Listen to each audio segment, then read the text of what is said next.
Welcome back to ISSR's In Conversation series. My name is Anthony K. Nairn, Executive Assistant of the International Society of Science and Religion, ISSR.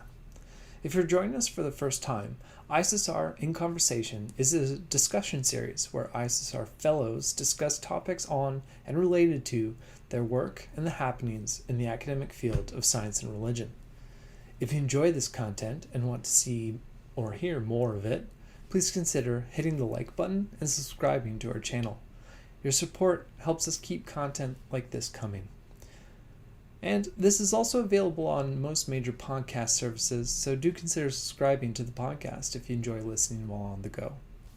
This episode is both a special one and a sad one. On February 27th, 2023, ISSR Fellow Tom McLeish died after a short battle with serious illness. Tom was a major figure in the field of science and religion, having published two major contributions to the field, one called Faith and Wisdom in Science from 2014, and the other, The Poetry and Music of Science from 2019, both of which I recommend reading. He also published many papers and made contributions across a range of academic and professional outputs. Tom began his career as a physicist, specifically a soft matter physicist. He even wrote the very short introduction series by Oxford University Press if you're interested in learning more. He was a major figure in that field and was elected a Fellow of the Royal Society in 2011 as a result. But he was also a well-respected scholar of the humanities and theology, participating in and leading humanities research groups throughout his career. Myself, I find his strength and wide interests best reflected by his last title held, Chair of Natural Philosophy, a position he held at the University of York from 2018 until his death. I had the privilege of speaking with Tom a number of times in 2019, as Tom was the 2019 ISSR Boyle Lecture on Science and Religion, a prestigious annual lecture series that ISSR runs in collaboration with the Boyle family and St. Mary Le Beau Church in London. Due to COVID-19, the lecture was moved entirely online, but Tom did not let that get in his way. With his help, his lecture became one of the best regarded and was the first to be entirely online.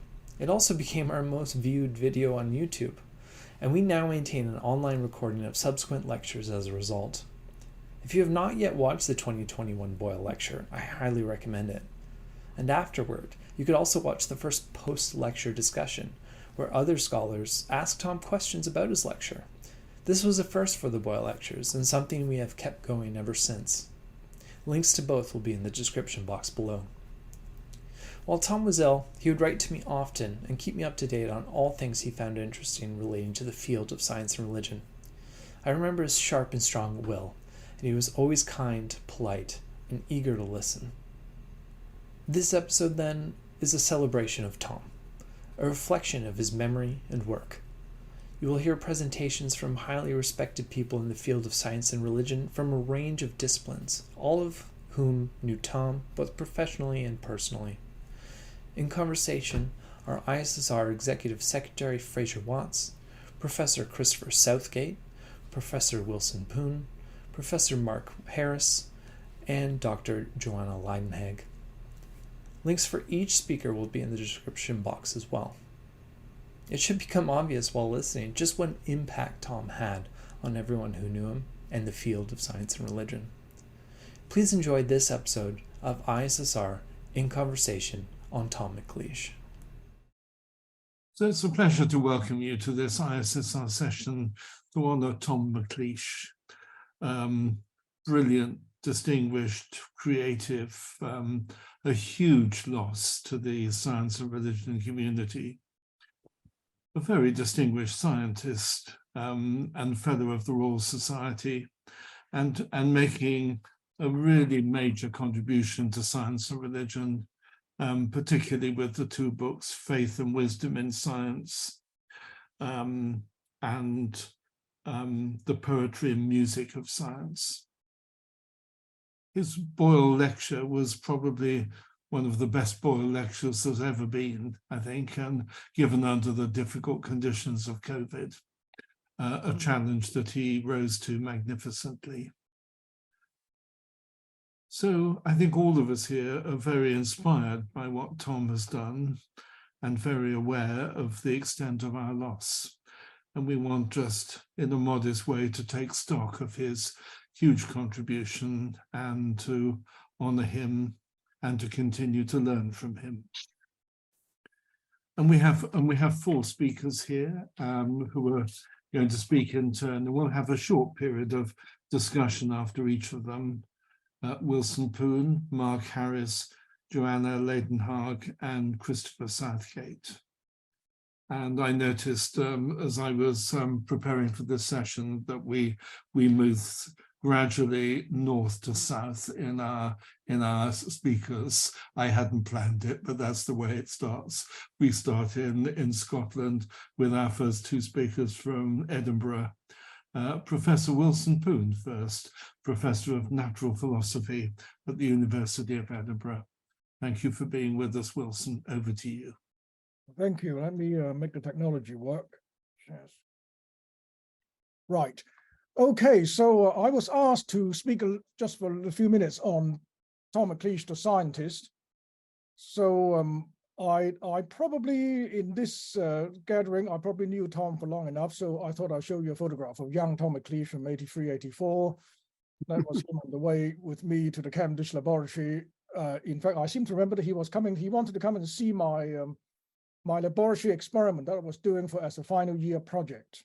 So even as a theorist, he was very interested in people doing experiments. So Tom and I went back to our Cambridge degree. We were born in the same year. We were studying physics in Cambridge together. So I guess one way to talk about his science really is to show you the little book that he wrote, much thinner than either of his theology books. This is his Oxford short soft matter, very short introduction. And soft matter is a relatively new area of science. Let me show you what Google Ngram shows the use of the 2 gram, this two-letter phrase, soft matter, is basically not used until about the early 90s. And the significant thing here is that Tom started his PhD in 1984, and we started our PhDs together. So basically, Tom belonged to the first generation of scientists who self-consciously was starting a new field, which is now come to be known as soft matter. And I'll explain to you what that means in a moment. But you may not know that Tom actually originally wanted to do his PhD in astrophysics. But the way he tells the story was he was rescued by Sir Sam Edwards just in time. He said the day before he actually signed up for an astrophysics PhD, Sam Edwards, who was the Cambridge professor of physics at that point, basically said to Tom, why do you want to do astrophysics? Polymers is far more interesting. So the way Tom put it is, phew, I was rescued just in time the day before I was going to spend my time doing astrophysics. Instead, Sam persuaded him to do polymers instead. So here's a picture of someone stretching some polymers. And polymers, of course, is what Tom and I would call goo. So Tom basically belonged to the first generation of scientists who self-consciously made a new field of physics, which I would call goo physics. And in fact, throughout Tom's scientific career, he spoke of Sir Sam warmer than he would speak for anybody else. And I think if he had to pick out one mentor, he would have picked out Sam. If there's time at the end, I would tell you a great story about Sam and Tom. You have to prompt me, but it's not part of my talk. So what is goo? Well, I think Tom would agree with me that one of the most classic pots of goo you can buy is a pot of paint. So if you look inside a pot of paint, it has 3 different kinds of bits in it. There were some solid particles, which constitute the pigment. So the red paint would have red bits of particles in it. There are some long chain molecules, chain-like molecules, which typically coil up into a ball form. These are the bits that actually merge together eventually to form the protective film that gives you the sheen on the paint and to protect. But the trouble about these molecules are typically they're not water soluble. So if you want a water-based paint, what you need to do is solubilize them. So what you do is you use these surfactants or soap-like molecules to solubilize these polymers. So in the pot of paint, these bits of polymers, which are the plastics, are typically encapsulated by a protective ring of soap-like molecules. When you wash up, it's the oil that encapsulated and the soap-like molecule carry away the dirt. So basically, goo, one definition is that they are all liquids with bits in it. So this is a liquid, but it has bits in it, solid pigments, polymer molecules, or these superstructures made by surfactant molecules. So these bits are all kind of between 50 nanometers and about 5 microns. So this is just below 5 microns. It's just below what you can resolve with the human eye. So goo science is the science of liquids with bits in it. And Tom's own specialty really is in polymers. So these are these long chain molecules. So of course, polymer physics has existed for a long time, but around about the mid-80s, polymer physics became merged with the study of colloidal particles and surfactant aggregates to form a completely new science called soft matter physics. And Tom was one of the pioneers of that new science. So his own specialty in this new science is called rheology. So this is a quote from Heraclitus. No one knew whether he actually said it to Pantarei. This was a quotation of Heraclitus from someone else, but this means everything flows. The next sentence says everything and nothing stays constant. But rheology is the study of flow and deformation, particularly of gooey liquids. So this Greek quotation even occurs in the logo of the Society of Rheology, which is the international association based in America for rheologists. And Tom's standing in the community is shown by the recognition that I'm going to show you a picture of the medal he got in a moment. He got a gold medal from the Society of Rheology.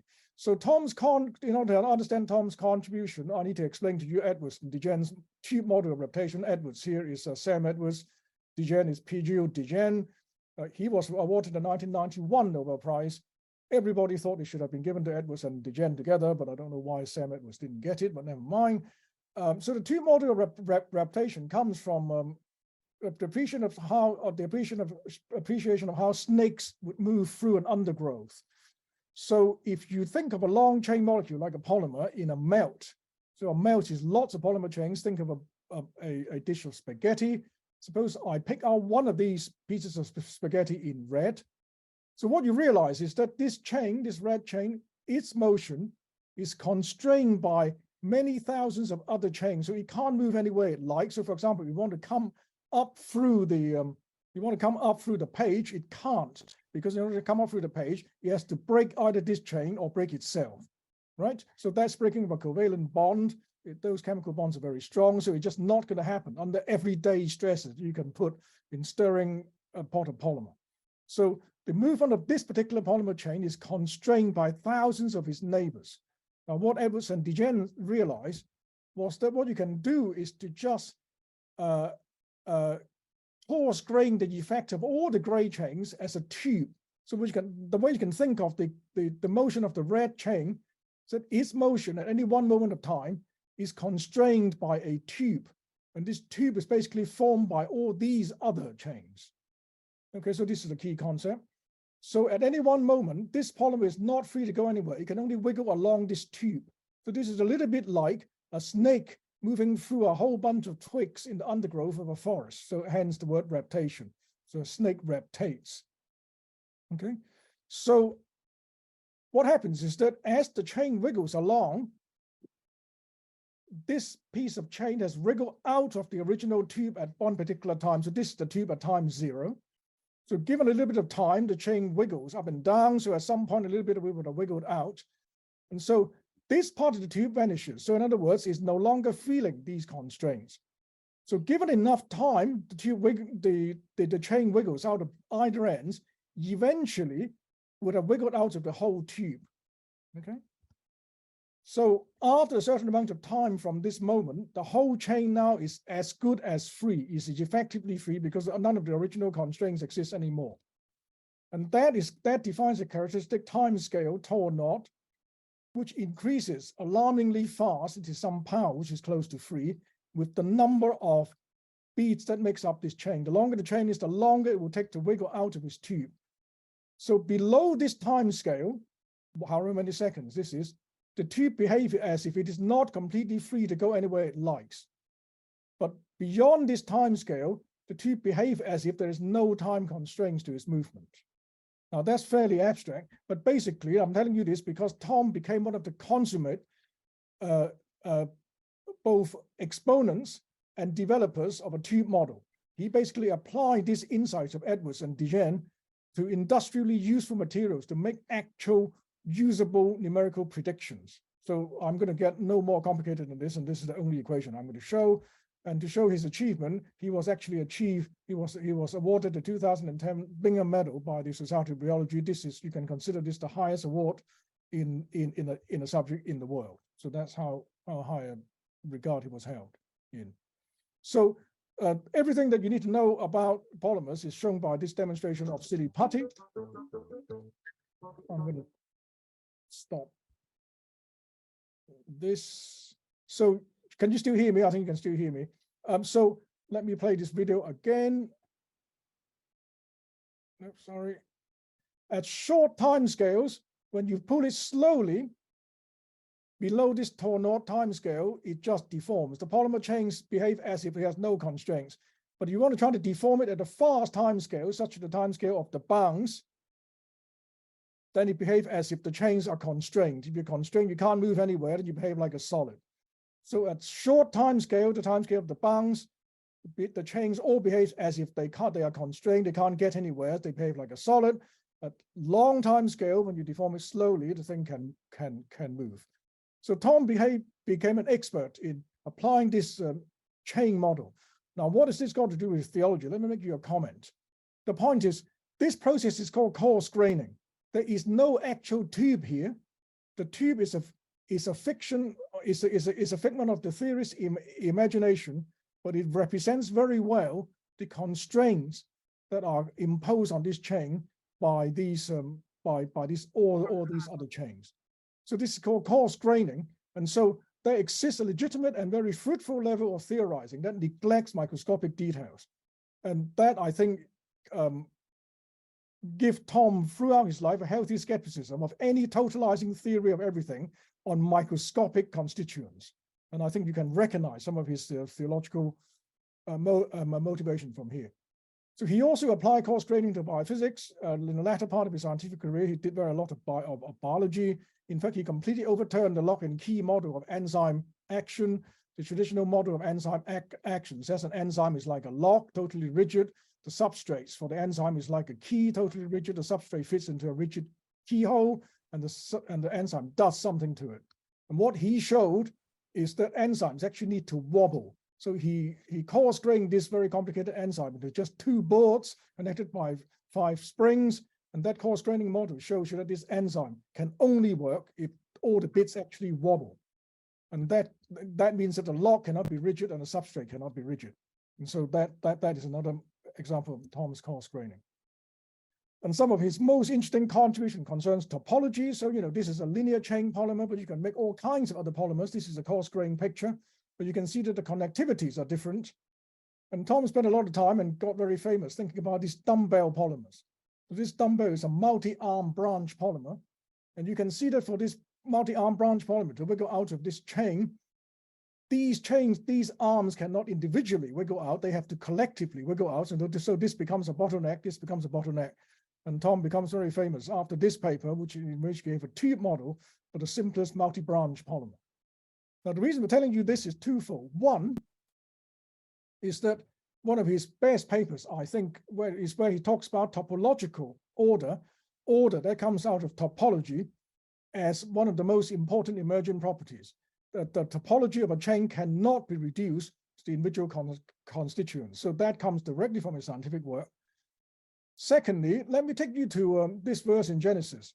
So, one of the ways that the Hebrew scriptures talk about humanity's role in creation is that it worked with the creator in naming.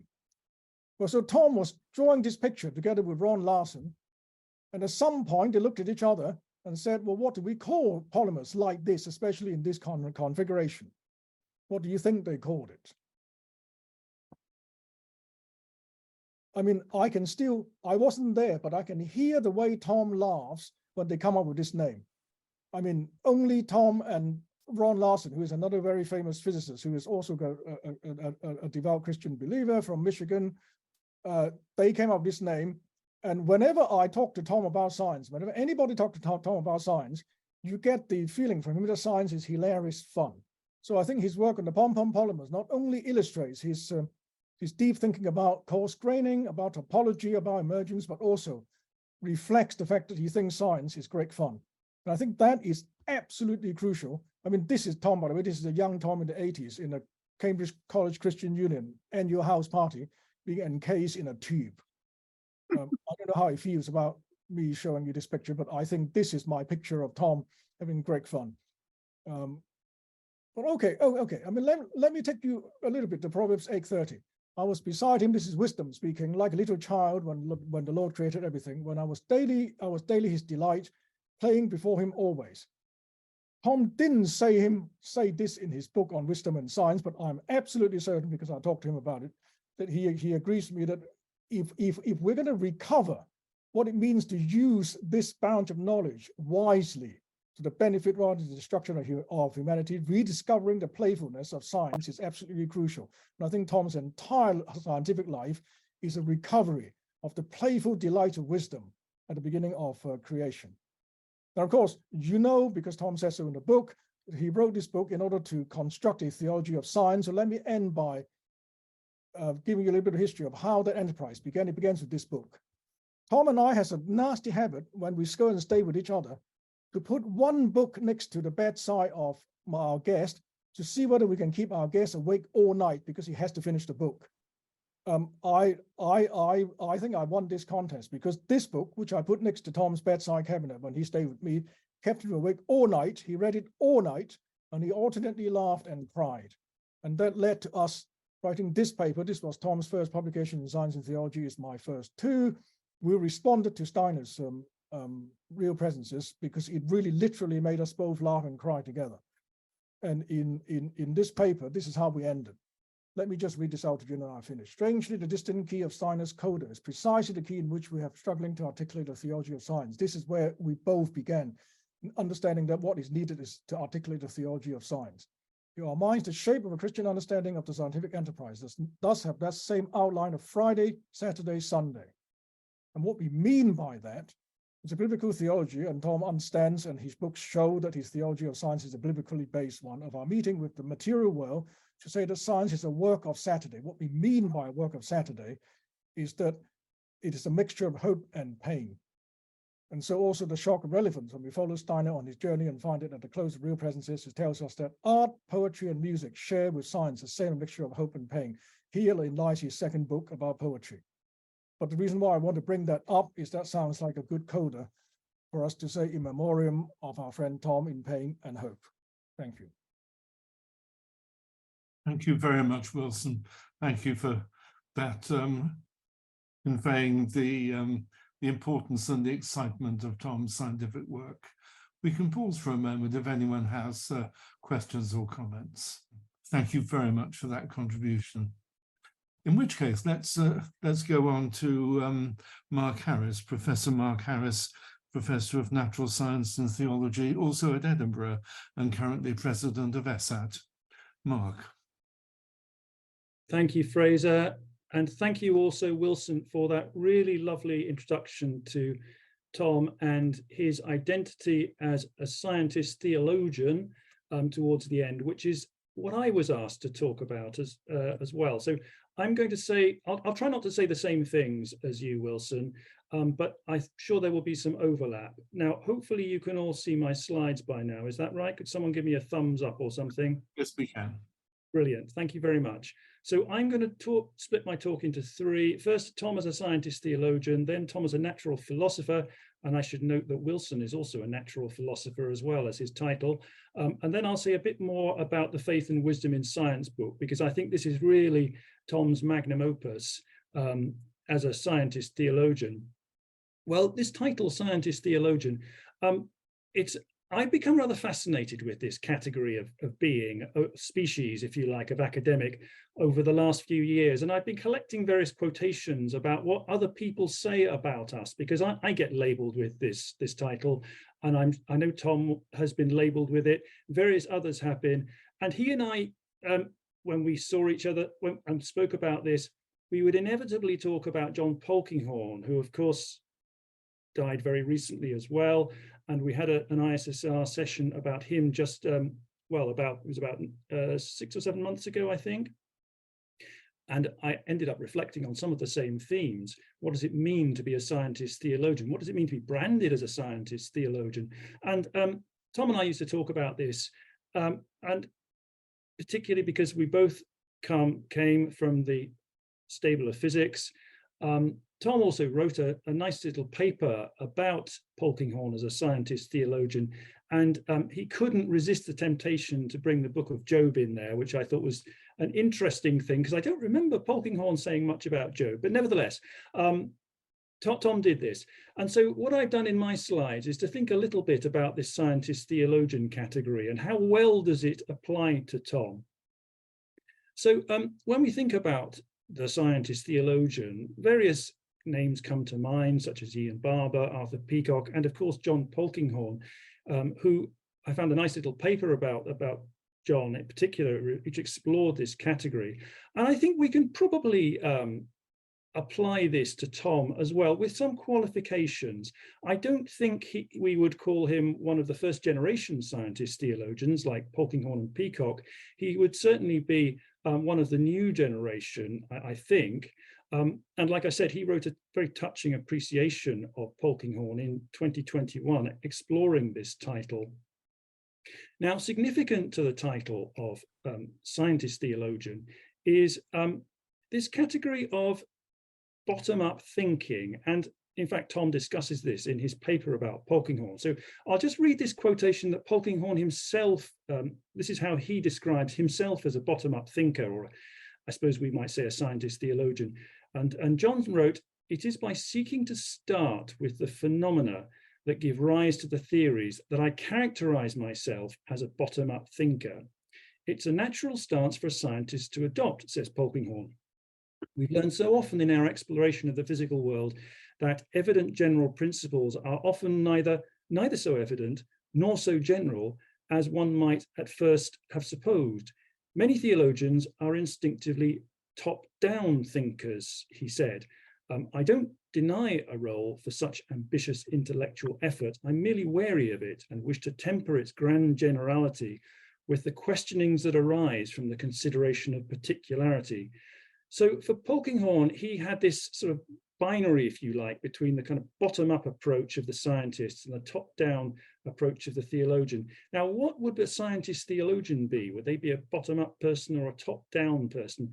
I really don't know, to be honest.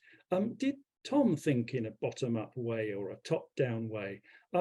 It's not really clear to me, although certainly scouring through his Faith and Wisdom book, I detect a much more of a kind of a bottom-up than a top-down way, but I'll be interested to hear what others have to say on that, particularly Wilson.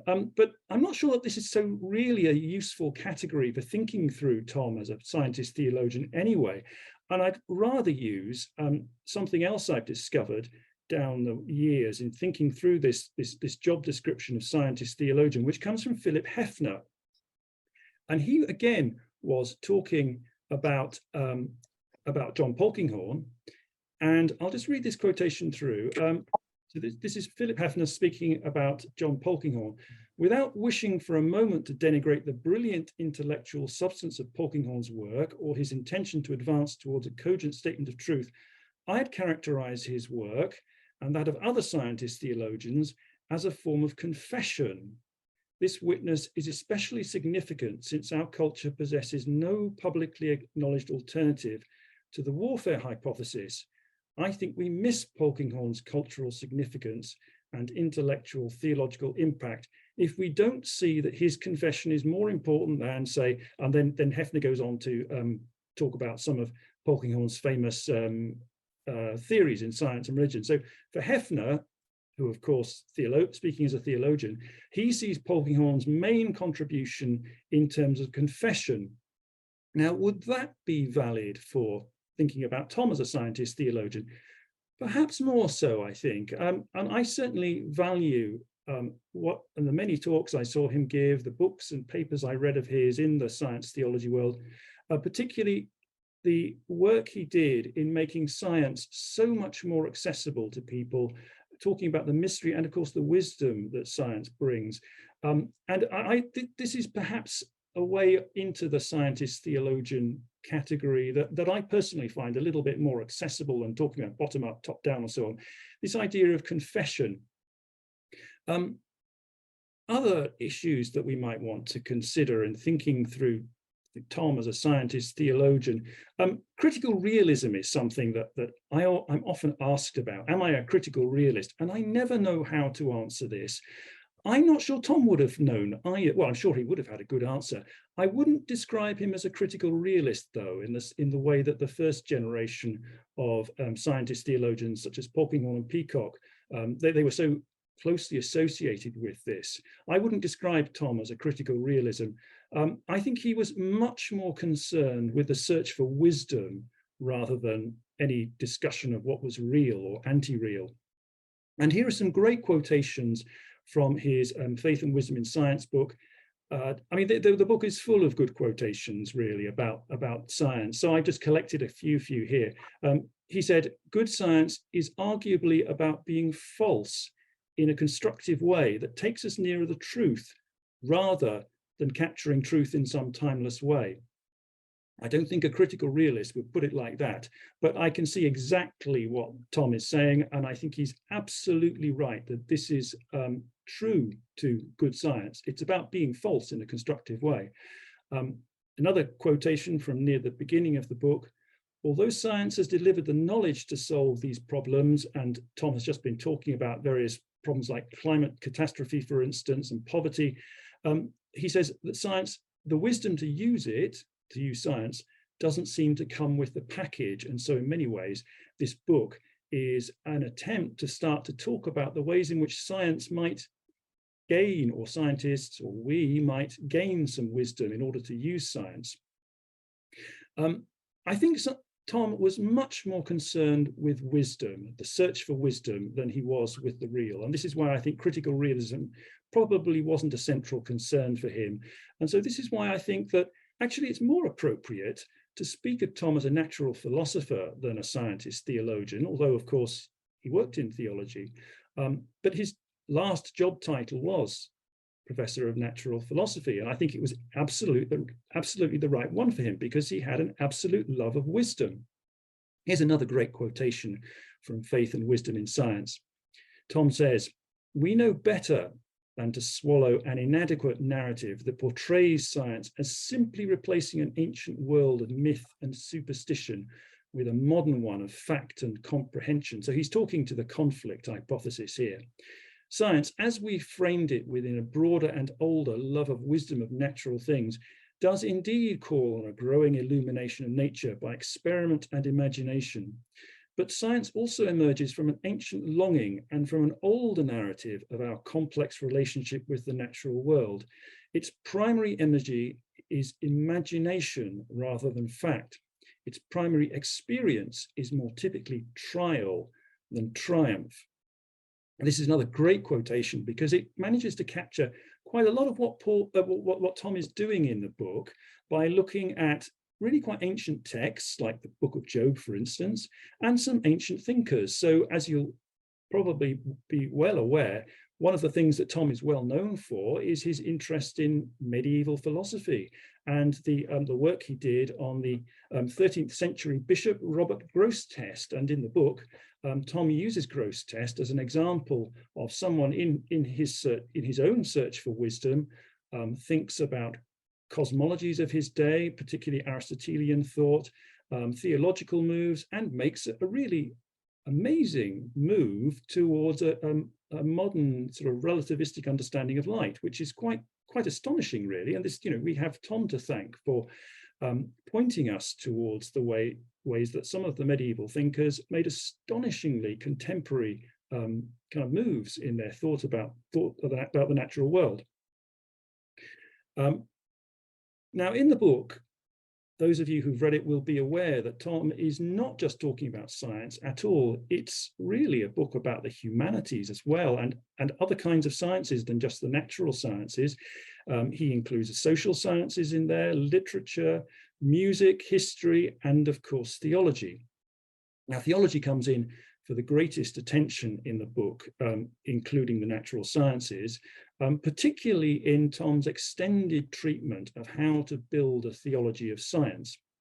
And Tom's point is that a theology of science is not just about, like telling us more about the doctrine of creation, but it will tell us all about the natural sciences in the context of this human search for wisdom, and particularly this human search for wisdom in the face of suffering and the fact that we don't understand the world. There is much about the world that we don't like, that we don't understand, that we find hard to reconcile. So the book ends up talking about this ministry of reconciliation, of which science and his thinking about the book of Job is central. Now, those of you who read Tom's book will realize that it's a pretty complex and wide-ranging book. It doesn't really have a clear overarching thesis, I think. The way Tom writes it is more a sort of gradual unfolding of purpose and conviction. So it's quite difficult to categorize this book, although it's clearly inevitably going to fall into the genre of science and religion, because there is so much science and so much religion in it. But even then, it defies that kind of categorization, because one of the things that I was really delighted by when I came across this is how well Tom kind of destroys a lot of the old thinking, or say old, the previous generation's thinking, if you like, about the way that science and religion should relate to each other, relationship, typologies like conflict, independence. To Tom, these were all part of the problem of science and religion. They were just creating the problem they were designed to solve. And in fact, even talking about science and religion, the problem there is that we need to relate them with this word and. The problem isn't science, it isn't religion, it's the and. Better to replace the and with a whole new phrase, theology of science, because then he says that, I think I need to go into my next quotation here. So if we do that, talk about a theology of science rather than science and religion, we find that science belongs within the larger theological narrative of creation, pain, and healing. And this is what Tom does through looking at the book of Job, which is central to the book, starts to talk about creation, pain, and healing, and science's role in that.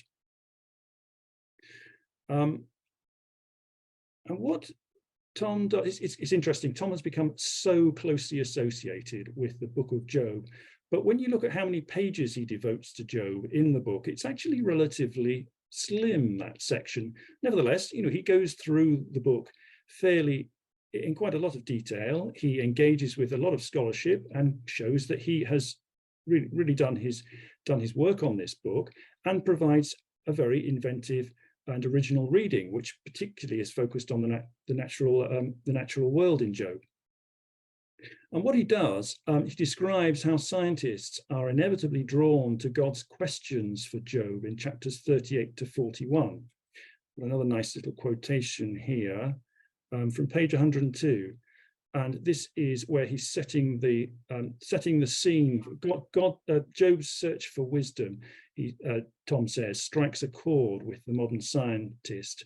And Tom says, science also emerges from an ancient longing and from an older narrative of our complex relationship with the natural world. Its primary creative grammar is the question rather than the answer. And of course, those of you who know the book of Job will know that it's full of questions. And in fact, that the crowning point when God replies to Job, God's reply is a whole load of questions. Tom's point, of course, is that for science, the primary creative grammar is the question rather than the answer. And he goes on to say, its primary energy, that science is imagination rather than fact. Its primary experience is more typically trial than triumph, as I mentioned before. So Tom's naturalistic reading of Job, I think, is really, really very innovative. It is arguably rather selective, though, and I have to say that from my training as a biblical scholar, when I read Tom on Job, I wish that he would say he has said a lot more about Job. There's so much that can be said, but as it is, his reading is really very effective, particularly because he's not trying to write to biblical scholars in that kind of way as another academic work, but trying to set up this theology of science. Like modern science, Tom explains how Job's view of nature is restless and searching, but unlike modern science, Job's view of nature recognizes a wider context where reconciliation between humans, nature, and God is a very urgent desire. So this allows Tom to draw the point about science that I mentioned before, the need to focus on the values. And then we get this nice statement in a couple of chapters after the Job chapter, when Tom is talking about the urgency to develop a theology of science. He says, science becomes, within a Christian theology, the grounded outworking of the ministry of reconciliation between humankind and the world. This phrase, ministry of reconciliation, I remember when I first read this, I thought, what, Tom, what are you doing here? This is a phrase from 2 Corinthians. The Apostle Paul is using this to speak of his Christian ministry to the Gentiles, ministry of reconciliation.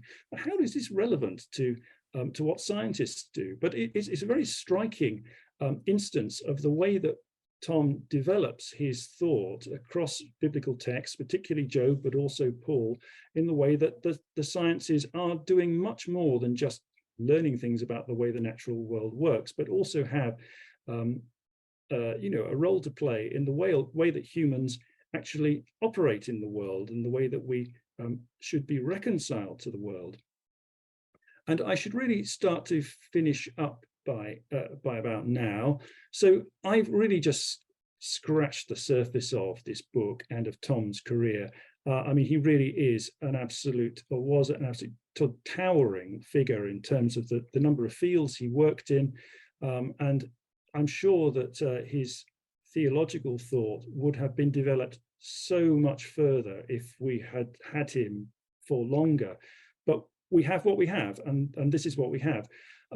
I remember that I used to discuss this book with Tom quite, we used to get into some quite passionate exchanges, particularly about the role of biblical studies and biblical scholarship in the science and religion field.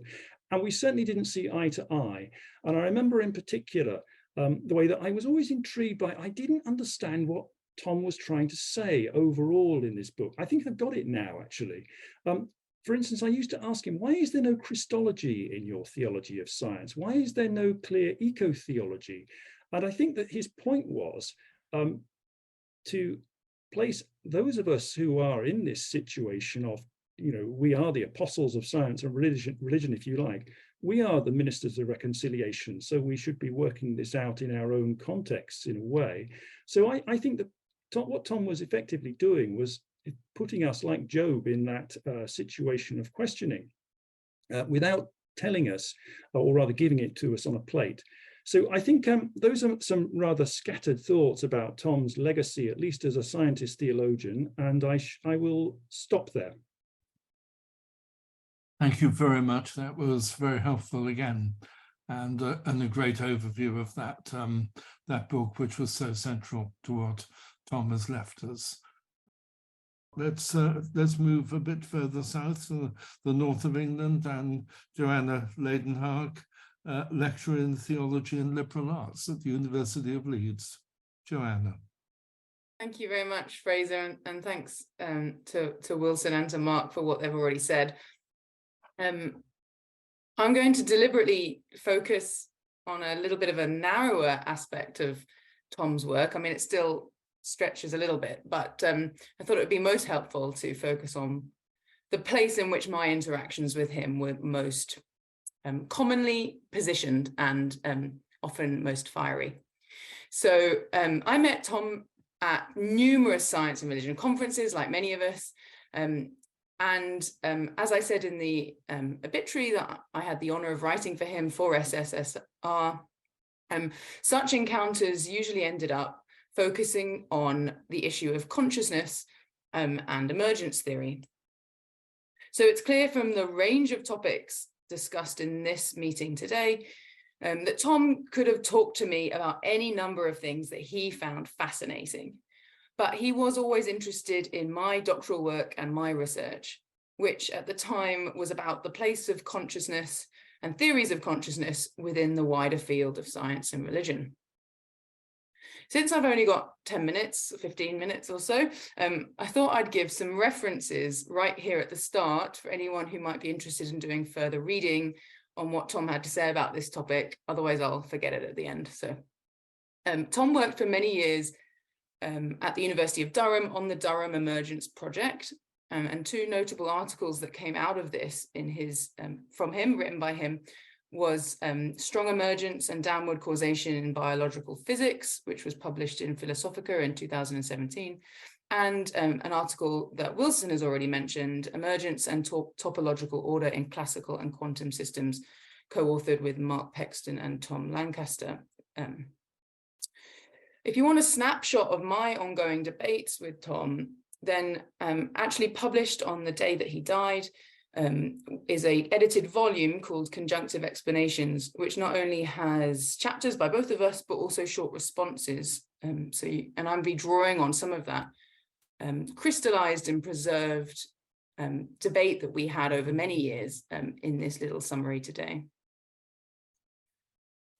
So I vividly remember Tom's highly animated surprise. I'm sure you can all picture this. His eyebrows shot up to the ceiling and his jaw almost hit the floor when I told him that as a Christian theologian, I rejected the use of strong emergence theory in favor of panpsychism for discussions of consciousness. I think he was used to arguing for emergence against reductive physicalists. So a Christian panpsychist who was also not a process theologian was an unexpected critic. And at first, I think he didn't quite know what to do with it.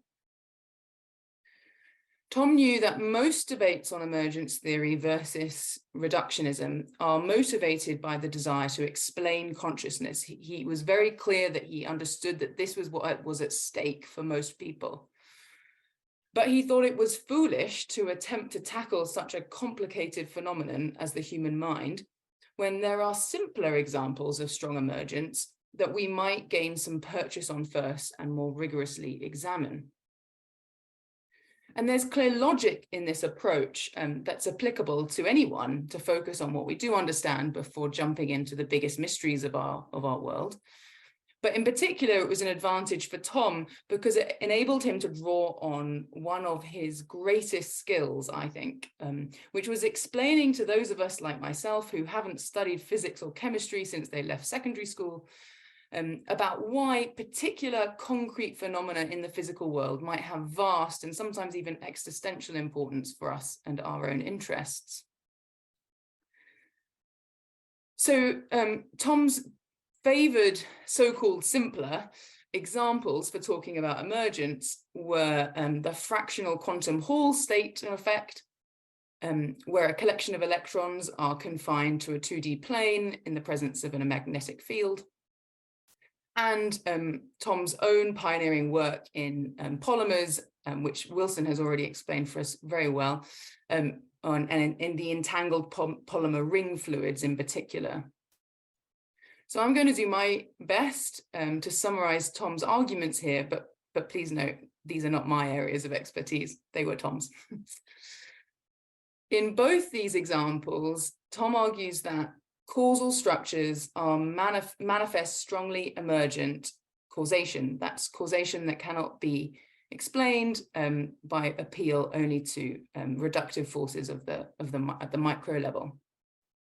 If we're going to have a complete causal explanation of these two phenomena, Tom argued, in purely physical systems in ways that we can really clearly examine, then one needs to posit top-down causation. In the fractional quantum Hall state and effect, Tom argues that electrons do not merely become quantum entangled in correlating pairs, the way we're used to talking about quantum entanglement, but that in this particular example, electrons become long-range entangled, such that a special pattern of entanglement across the whole system applies, such that it's the system as a whole that's topologically ordered, so it behaves like a unified whole. So importantly, this process is irreversible. So the electrons in a fractal quantum Hall state are not subject to local decoherence or renormalization, is the phrase, without destroying the system as a whole. The impact of topology is seen even more clearly in his own work on polymers. So Tom explains how the changing of the topology of polymer molecules, so the difference as to whether this string of monomers is shaped in a hoop or a star or some other shape, changes the core physical properties at the macro level.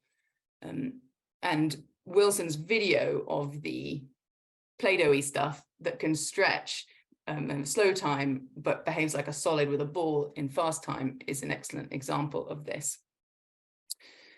In the special case of polymer rings, Tom argued that this essential additional information over and above the microstructure determines the future behavior and properties of the polymer. In particular, the polymer ring remains microscopically to behave like a fluid, but macroscopically to behave like an elastic solid. In Tom's own words, and I quote him, "This entirely classical system possesses a kind of topological order that makes the system behave as a unified whole. It's a solid when linked, and it's a fluid when not." But what do these two examples, of which Tom would love to talk very passionately and enthusiastically, have to do with consciousness? He uses these two examples to show us that bottom-up determinism, as argued for by reductive physicalist philosophers like Yang-Won Kim, cannot be a universal rule. He only needed one example to disprove that, but he gave us two. And he could point in great detail, without any recourse to kind of weird quantum mechanics stuff, that reductionism fails to provide a complete causal explanation of the world. So in at least these two cases, and he suggested there were likely hundreds of others, we need both bottom-up and top-down causes to explain things. But again, what does that have to do with consciousness? It's answering this question that was at the heart of my disagreement with Tom. Tom's hope was that this detailed work would provide clues, a way forward, or inspiration for future empirical and predictive work in the science of consciousness and the brain. But I think it's far from obvious that these kinds of examples of non-reductive causes in physical systems will ever get us any closer to first-person perspective or subjective experience. I don't think we can infer the strongly emergent nature of the mind from the strongly emergent nature of polymer melts. Strong emergence-based explanations do not scale up and down. In fact, I think that's part of the point of irreducibility. Instead, irreducible causal factors have to be considered on a case-by-case basis. And I think Tom would agree with me on that point anyway. But if no amount of strong emergence in the physical world will, for me, ever provide sufficient evidence for strong emergence of consciousness from supposedly dead matter, some emergence theorists admit that corporeal matter might not be wholly dead, as I'm referring to it, wholly non-experiencing, but must include already the necessary mental ingredients for consciousness to emerge in organic structures. In other words, they abandon strict emergence and instead adopt a form of emergent panpsychism. And this is what I, over the course of our many discussions, urged Tom to do. Before Tom died, I think it's fair to say that both of us had softened in our incredulity of the other's position, and we came closer to exposing where the real points of disagreement lie.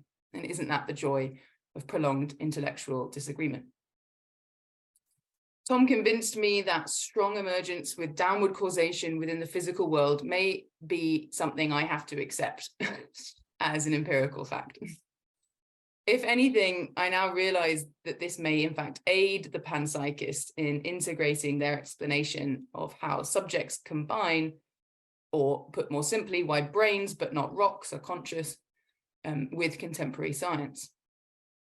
Tom also pushed me to expand my definition of what constituted an empirical question as opposed to a purely philosophical one, and so encouraged me to place more hope in the power of science as a gift and a vocation from God than I think I did before we met.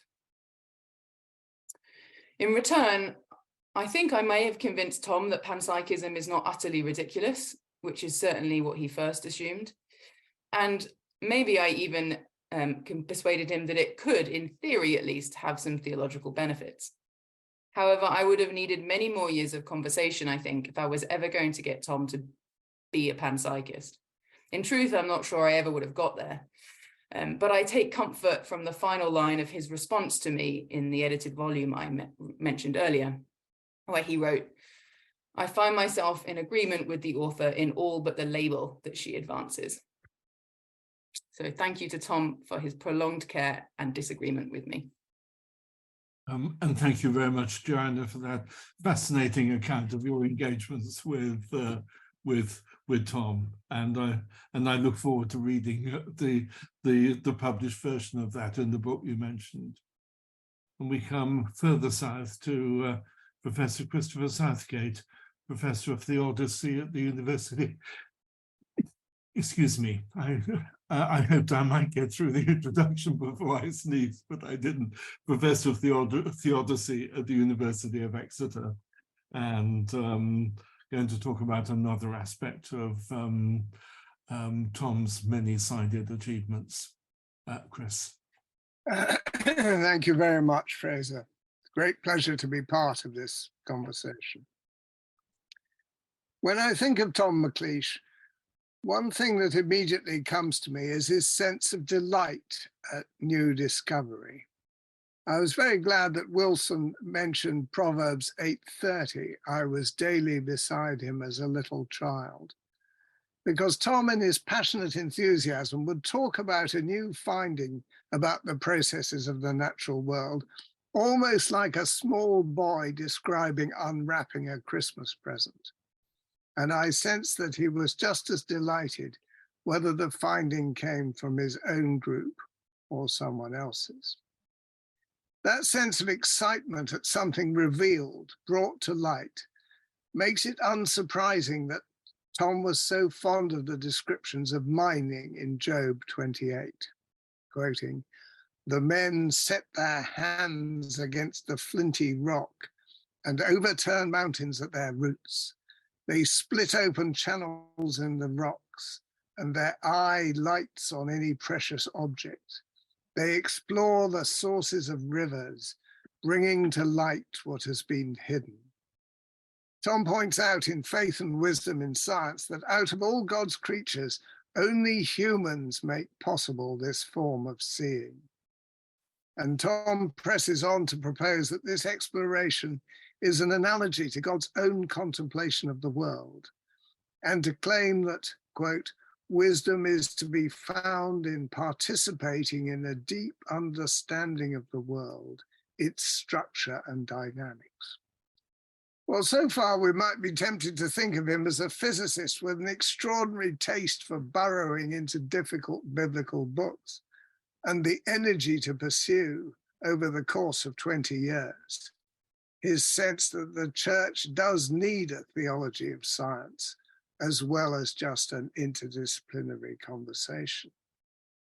But from my own standpoint as a poet, I found his subsequent project yet more fascinating. He told how talking with a working artist colleague led him to see just what parallels there are between the creative process in the arts and the sciences. He wrote then that he, the artist colleague, spoke of his first experimental attempts to realize an original conception, of the confrontation of his original ideas with the real constraints of material, of paint and photographic print, of the necessary reformulation of the original concept, of the repeat of those frustrated assays not once but many times. I found that I could tell the story of almost any program of scientific research I had experienced in the same terms. If I had been surprised by the element of experiment and trial in his artistic project, he had not expected so much of my story of science to speak of the role of imagination. Not only that, it became clear to us that not only did the intellectual and technical histories of our projects map closely onto one another, but so also our emotional trajectories of excitement, hope, disappointment, rekindling of hope, and resolution found common language. And this realization led eventually to another monograph, Tom's 2019, The Poetry and Music of Science, full of insights of all kinds. In effect, Tom sets out to reassure Keats that science-informed philosophy need not be the icy touch that clips the wings of angels, providing it is seen as part of the broad exercise of the human imagination, rather than siloed off in its own language game. Actually, I think the parallels between poetry and science as enterprises both committed to looking beyond surfaces at what's really there may run even deeper than Tom suggests. Because my experience of trying to draft a new poem is that the process is one of discovery. It has parallels with the mining that Tom celebrates in his treatment of Job 28. It's possible to be deceived, as with mining. Material that shines on the surface may be fool's gold. Sometimes a poet needs his or her community to help assay whether the metal is genuine. And as with mining, it is possible to wreck the vein by following the wrong path, or cutting it off short in search of an easy win. Or in processing the ore, one can overheat it or add too much editorial acid, after which the poem may or may not be recoverable from its crucible. This is the sort of conversation I shall so much miss having with Tom McLeish. I last saw Tom at the reception after my 2022 Boyle lecture. Because of lockdown, there had not been the opportunity for him to receive his Boyle medal after his own bravura lecture of 2021, complete with pink rubber and pink putty, and its call to subvert the early modern separations between science and wider imaginative explorations, and to learn once again to read the world as poetry. So we received our medals together, a good memory to hold on to. I'm going to end this tribute to Tom with a short poem, a prize-winning sonnet I wrote some years ago. I've chosen it because Tom expressed particular appreciation of it. And it seems to me that it attempts in its own way that fusion of inspirations, scientific, artistic, contemplative, that Tom McLeish so embodied. It also has an elegiac tone, appropriate to the sheer extent of the loss felt by so many, personally and professionally, at his untimely death. The poem reflects on the landscapes of the Scottish Highlands, and especially the Black Coolin Hills of Skye, linking them with the music of late Beethoven. West Highlands Sonnet. There is a sort of sadness always to these glaciated landscapes. The hills lie scoured. Recent ice slow dragged across corries and coals, dumping debris thus devoured on drab moraines, leaves a scarred sense, weaves a slow traumatized song, much attacked by dissonance, dense like late Beethoven, bleak, deaf sung. The Black Coolins are the grosser fuga of the set, strange, spiky, insistent to the edge of sanity as to what must be. Structure at its limit shatters, leaving movement the only unity. The theme, jagged, leaping, which redeems a scoured sadness driven to extremes. Rest in peace, Tom. May you rise in glory.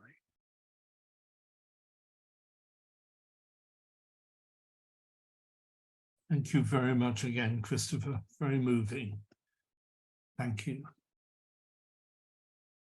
We have plenty of time for discussion now. We may not need all the time we have until past, but there is time now. I'm very moved myself by the talks we've heard this evening. I've always had huge admiration for Tom's work. And what I'm left with are regrets about the conversations I didn't have with Tom. And I never really had the opportunity for deep engagement with him, as I did with some other people like John Polkinghorne, and I really regret that.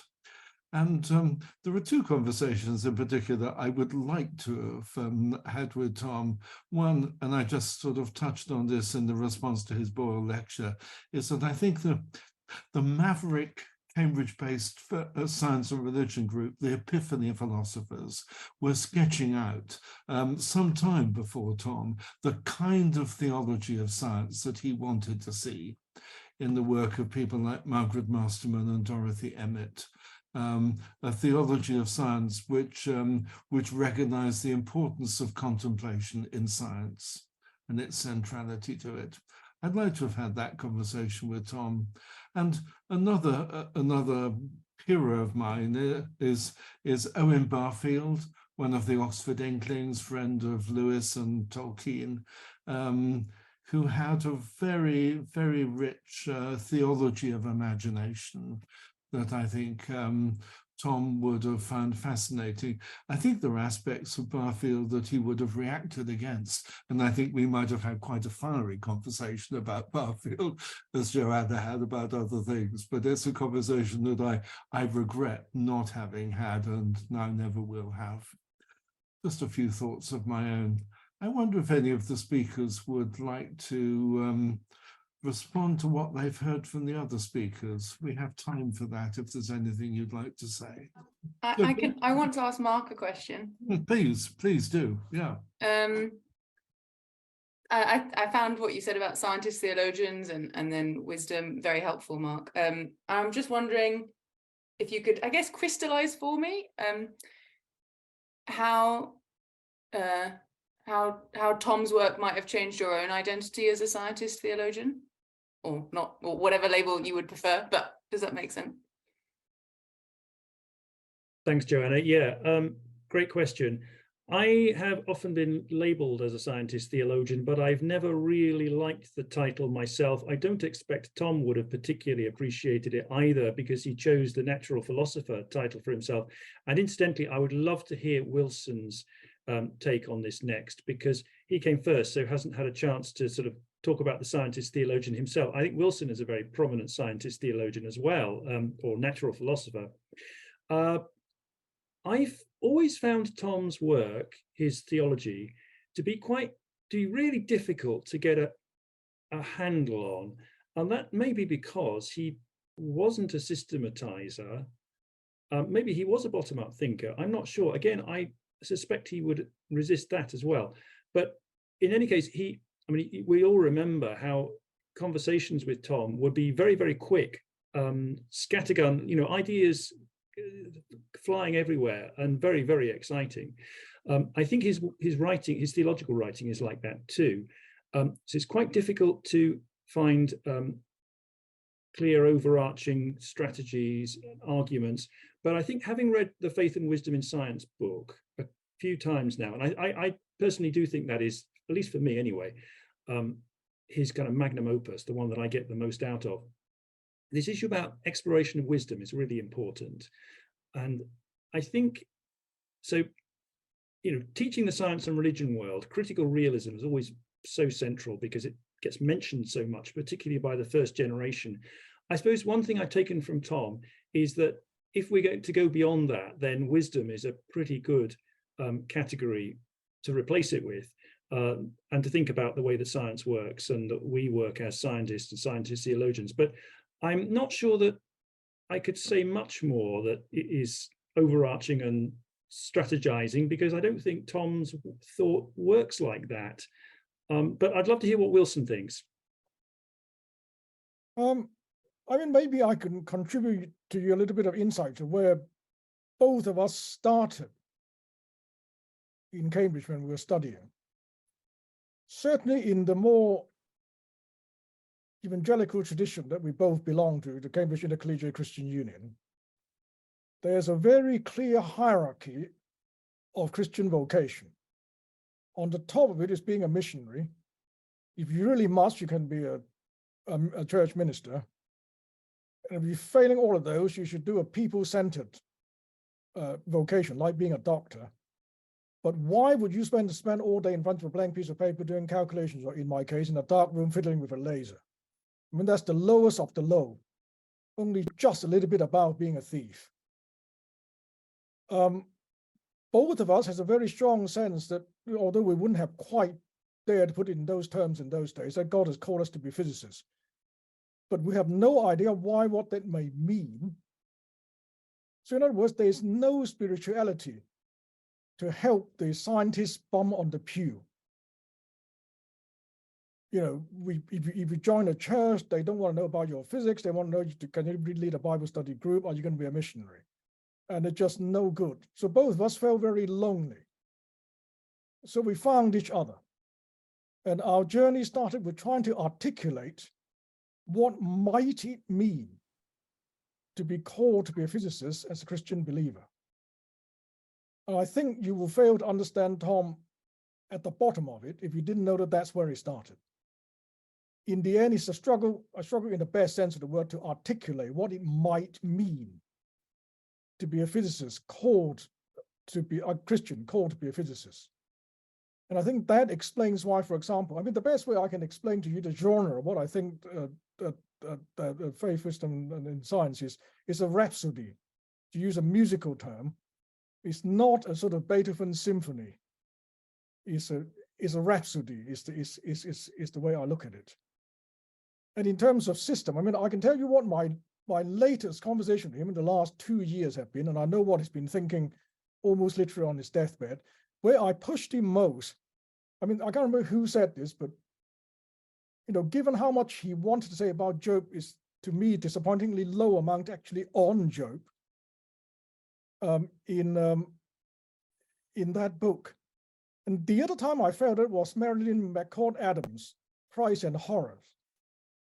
There's a chapter called Starting with Job, and there's not a single reference to the book of Job in the chapter. So she did slightly worse than Tom, but actually infinitely worse, because she had none. I mean, I did a PDF search. There's absolutely nothing about Job in that chapter. What she meant was starting with suffering. She didn't mean starting with Job. But anyway, what I was pushing him on is, look, you are a committed Christian believer. Our conversation started with what it might mean for, you know, the Lord and Father of our Lord Jesus Christ to call us to be a physicist. What is that is specifically Christian about your theology of science? I'm not saying that other faiths are not valid representation or whatever, but given that you are a specifically Christian believer, is there anything that is specifically Christian about your God, the God that you talk about, or your, you know, what is it about your theology of science that in some sense is cruciform? Because, you know, that is what is distinctive about the Christian message. And he agreed with me that that may be the one big hole in that book.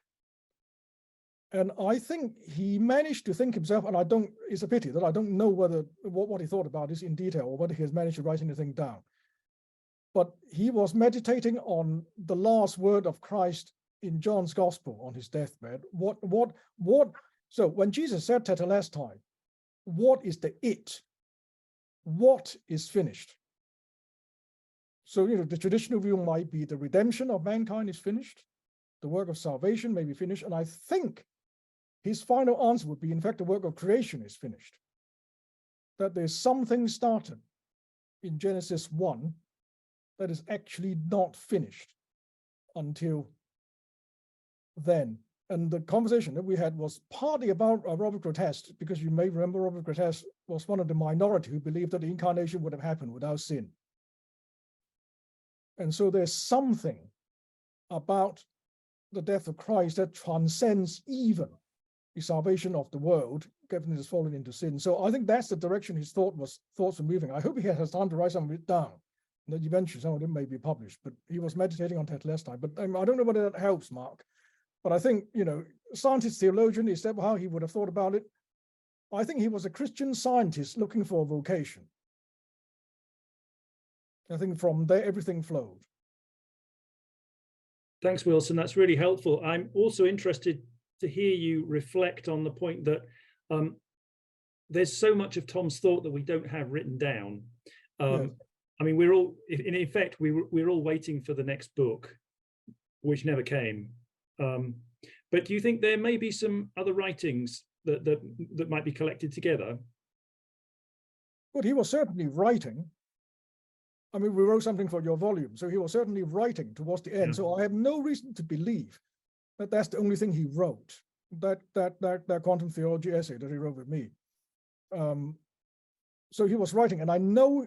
I mean, because he told me he was thinking about Tetelestai, and he says his conclusion was that what was finished, and we're linking it to Romans 8 and all the rest of it, is the it is finished. The it is creation, the work of creation. So I hope he had time to write some of this down. I mean, I could ask Julie this Thursday when I see her, but that may be the wrong question to ask in a memorial service. Did Tom write anything? But yes, it may be too soon, but yes, I think that's too soon. Yeah, it'd be great if someone could rummage through his hard disk. I mean, certainly that. I mean, I didn't mention it when I was talking because it was just yet another of Tom's many strings to his bows. But yes, the quantum theology paper that you wrote with him just really in the last few months of his life was a great piece of work. And again, it pointed forward to a lot of interesting things that could be done. Hopefully, people will take up on the prompts that you and he made. You could, Wilson, in fact, I hope. Someday, yeah, someday. Of course, I mean, that's a fascinating reflection on Tetelestai, which I want to think a whole lot more about. But for some people, the lack of a specific Christological dimension in his published theology of science is perhaps an advantage, because it means that rich theme of wisdom is accessible beyond Christian thought to many other patterns. So that seems to me to be potentially really important.